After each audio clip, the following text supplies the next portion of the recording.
Intellectual Entrepreneurship. Have you ever heard of that program? IE? You're a little young, so a couple years from now you will know about it.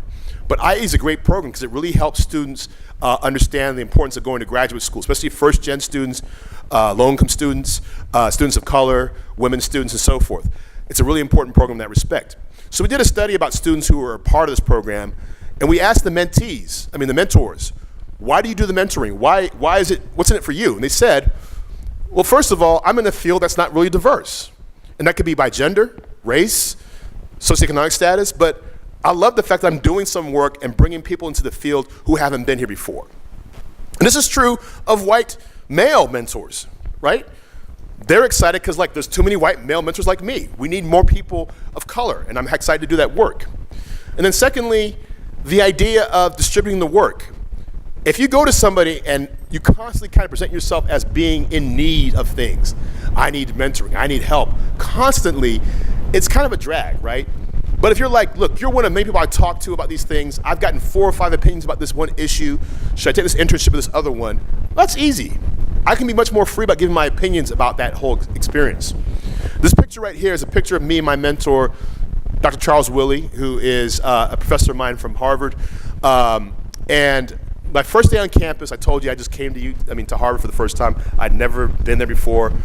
I had a classmate who said, let's go to campus and meet faculty. I'm like, I don't know about that, But I went with her anyway. She's an extrovert, my friend Brooke, total extrovert. And so we walk up to the 4th floor of the building, and she said, that's Dr. Charles Willey, go talk to him. I'm like, why? She's like, he's from Texas, and he's a fraternity brother. Go talk to him. So I said, okay. And I said, Dr. Willey, how are you doing? I'm Rich Reddick. I was very timid and very embarrassed. And when he found I was from Texas, he's like, you're from Texas? Oh my goodness. We had this great talk about being from Texas. Dr. Willey is quite an interesting guy. He's from Oak Cliff, first of all. And you might notice he looks very young, but he's actually an older gentleman. He's like 86 right now. And yeah, so I met him like 20 years ago, so he was younger back then. Anyway, but he told me a story about wanting to go to UT. He says, I wanted to go to UT, but you know what? I was in high school in 1944. So what do you know about UT in 1944? Was it open to African Americans? It was not. The first African American undergraduates came here in 1956. So it turns out in 1944, Morehouse College in Atlanta was looking for students to apply to their program because it's during the Second World War. There's actually a shortage of men applying. And they said, we will accept outstanding sophomore students to come to Morehouse this 1 year. So he applied and got in. Never been to Atlanta before, guy from Texas, from Oak Cliff, Dallas. And it turns out there was another kid admitted to this class who was also 16 years old. His name was Martin King, and he's from Atlanta. You know where I'm going with this? Martin Luther King. So they were the youngest guys in their class of 48 at Morehouse. And so he grew up with Martin Luther King basically in college, and told these great stories about Martin Luther King struggling in a rhetoric class. Like, the greatest orator of the 20th century was trying to get a C in that class, right? And they actually became very good friends, and obviously when Dr. Willey became a administrator at colleges, and also Martin Luther King was becoming more prominent, they actually worked together and so forth. That was my mentor. We ended up writing 3 books together, and I think about him as being a person who is all about these things.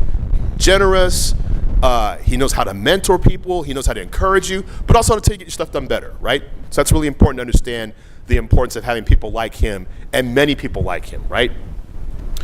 Couple of thoughts as we sort of finish. Attitudes matter, right? But looking at some people, how they feel about things, right? They get stiff, their face gets all kind of, you can tell people are not happy about something. But if you're like, look, I'm gonna give this the best shot I can possibly do. This class is hard, this professor is hard, this topic is hard, I'm gonna take it on. We'll see what happens, right? Don't think about terms of deficit, I can't do this, versus I don't know how to do that thing yet. I can learn to do that kind of thing, but it's not about you can't do things. Folks in this room, you mentioned a lot of identities that I share with you, being first gen, being from a low-income background, being a person of color, being a woman, being a person in the field who's not the norm of the gender in the field, whatever that is. A lot of times, if that's how you identify, you actually might find yourself feeling very isolated, stereotyped. Make sure you understand that you deserve to be here. Nobody gets in here because of quotas or because we felt sorry for you. You're here because you're badass. You are. Something about you is awesome, and that's why you're here at UT. All you gotta do is find that awesome thing. And sometimes we forget it, right? Sometimes we forget what makes us awesome, right? It's because we have that resilience. We can jump back from things. It's because we can write like amazing stuff. Whatever that thing is, don't forget what it is. If you forgot what it is, get a friend to tell you what it is. Why am I awesome? Ask that question, and they will tell you. Don't forget that. And more importantly, you might think, or you might have been told, well, you know, you're going to University of Texas at Austin, so it's very fancy there. You have to get used to doing X, Y, and Z. You can be from Dove Springs, you can be from Oak Cliff. Whatever you've learned where you came up is what got you here. Don't forget those things. How many of you come from what you consider a strong family network, right? Not just your mom and dad, but the whole network, cousins, uncles, almost cousins, right? All those people, right? That's really important. Those kind of networks are important to you. If you're the kind of person who got where you are because somebody looked out for you, don't forget that about yourself. Don't forget to tell those people how you're doing because they want to know. Trust me on this. My aunties, I was on KXAN this morning doing this, that, and the other. My auntie's coming in the first one to comment.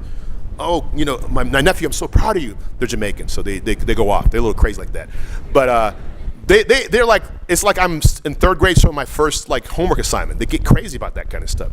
Don't let people forget what you're doing and how you're doing. Even if you're not doing that great, find something you're doing positive.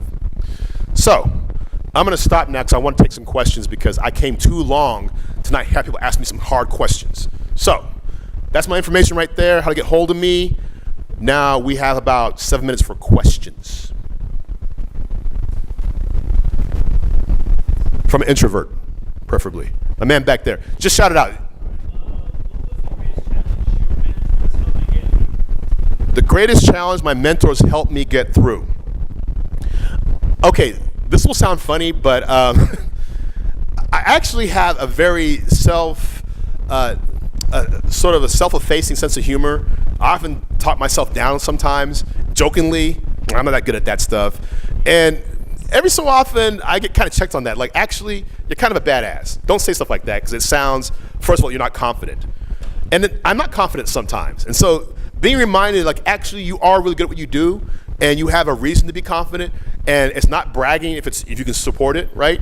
There's nothing wrong with saying that you accomplish these kinds of things if that's what you're working on, right? But of course, you can go too far. You can be, you know, arrogant, right, about it. And what's really funny, if you're a black man with Harvard degrees and have done something in this life, people will often tell you, oh, you're arrogant. I'm not arrogant. I'm as humble as they come, man. I will tell you all my shortcomings and failures. But I'm also not letting people just stereotype me as being, oh, because you have this identity, you have these outcomes. No, I will definitely correct you on that. So that was probably the most important thing, is to know, to not be overly self-effacing, but at the same time know who I am and what I'm capable of. That's a really important thing for me. Another question. Somebody's pointing. Oh, let me right here. How did you meet your first mentor, and how did you know that? Okay, how did I meet my first mentor, and how did I know that mentor was for me? All right, so I'm going to talk about a mentor that might sound a little unusual. So I was a senior at Johnston in the fall of '89, I guess it was. And anyway, I was in my AP English class, and I had this teacher, Carol Hovland. And Miss Hovland was just like, you know, she was corny, man. You know, she was a teacher, and, you know, she dressed like a teacher. She was just, you know, we used to make fun of her and stuff like that. But I took a class with her, and I wrote a report about education. And she said, this is a good report, but I want you to do a little bit more on this. Can you go interview some people downtown at AISD? And I'm like, okay, I did that. I interviewed these people, and they were like, this is really great that you're interested in education. Let's talk more about this. Long story short, I ended up being on this committee that was responsible for helping determine a vision for the Austin Independent School District for the 21st century. This is 1989, so it was the future back then. So that was one thing she did. So she kind of saw me doing more and more things. Like she kind of thought, you can do more what you're doing.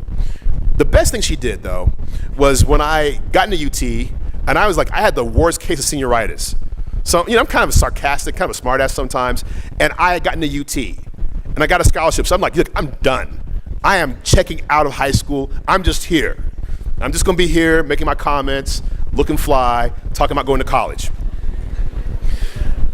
Hovland wasn't having that. And she said to me, okay, so you got into UT and you got into a scholarship. That's great. I'm proud of you. But, you're going to apply to an honors program there called Plan 2. I'm like, honors program? Oh, no. Look, I said, listen, I was working hard through high school. I'm going to go to college and get C's. That's the plan. I'm going to hang out, watch TV, go to parties, and get C's, and just graduate, because that's all you need to do, right? She's like, nah, I don't think so, actually, because if you don't apply to this program called Plan 2, you will not pass AP English. I'm like, that's not in the syllabus. And she's like, it is now, So I'm like, ain't this a, I was like, okay, fine. So I applied to this Plan 2 program. I don't know what it is. I applied to it. I get into Plan 2. You'll notice I'm the assistant director of Plan 2 right now. I majored in Plan 2. Plan 2 changed my life. I was in this major that was challenging, that got me excited about learning, that helped me learn about science and the arts and put them together. And I wasn't really educating myself for a job. I was educating myself for life. So I walked into a classroom at Harvard University, and it's a seminar classroom, and we're sitting there reading a book. I've been doing it for 4 years. I'm like, I can do this. This is no problem. And so I've seen Miss Hovland, or Carol, I call her Carol now, many times. She's retired now. And one of the coolest things that ever happened was the day her daughter, Emily, who was a couple years behind me in school, graduated from the College of Education. I'm on stage with my fancy Harvard regalia on, this Jeff has seen, right, my fancy robes. And over goes Emily. So I go up to Emily and give this big old hug. I said, you know what? I'm so proud of you, but I wouldn't be here without for your, I'm getting emotional now, without your mom's influence. She's like, that's cool. And she was in the crowd watching this whole thing. And it was just like, oh, the feels, man. It's like, ooh, to have your mentor, somebody who thought, I'm just a kid from East Austin who's just hanging out here, doing my thing. And she's like, no, that's you, but you're going to be somebody much better than that. It's amazing, man. So, the way I knew it is because she always challenged me. She never let me get away with anything. Never let me turn in something that was halfway done. Always on my case about something. And of course, at the time, as an 18-year-old who's trying to look cool in front of people, I was like, I'm not having this. But man, the love she had for me, and many of my classmates too, to just say to us, you guys are capable of so much. And the funny thing about her too is that she didn't just teach AP English. She taught what was called the Renaissance program, which is the students who were getting ready to drop out. So the thuggish, kind of rough kids, she taught them too. I'm like, wow, she's not even just trying to be with the smart kids. She's being with the kids who are also kind of knuckleheaded about things. And she would always be doing that. So that's a mentor who I had that at the time I did not realize was mentoring me, but I am eternally grateful for that mentorship she gave me. I got time for one more question. They got a fun one. Yes? My GPA when I graduated at UT. Okay, this is an interesting question. At its lowest, it was like a 2.2. I was on SCO Pro at one point in time. I graduated with a 3.15. Now, in my defense, I will say I was an honors major. But I'm proud of that because I had a really rough start to my undergraduate career. As a first-gen student who did not know how to ask for help, who did not know how to say, I am struggling in this class, who was the person who came to the class the day I realized I was going to flunk the class. That's not when you go to the class. You go to the professor the day you realize you're not at the A. How do I get back to the A, right? So for me, it was sort of that experience. But 3.15 getting through UT, 4.0 going through Harvard. So that's kind of how it worked out. UT beat me up a little bit, but I got my mojo back at Harvard, so it was all good in the end. But it's a very good question.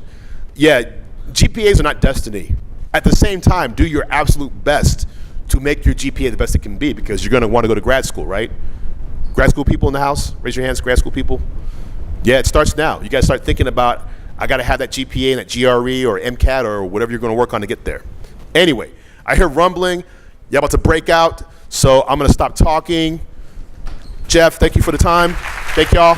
Good luck.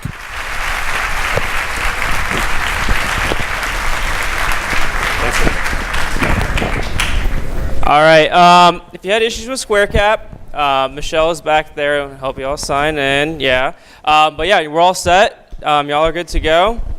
Enjoy your evenings. Study hard.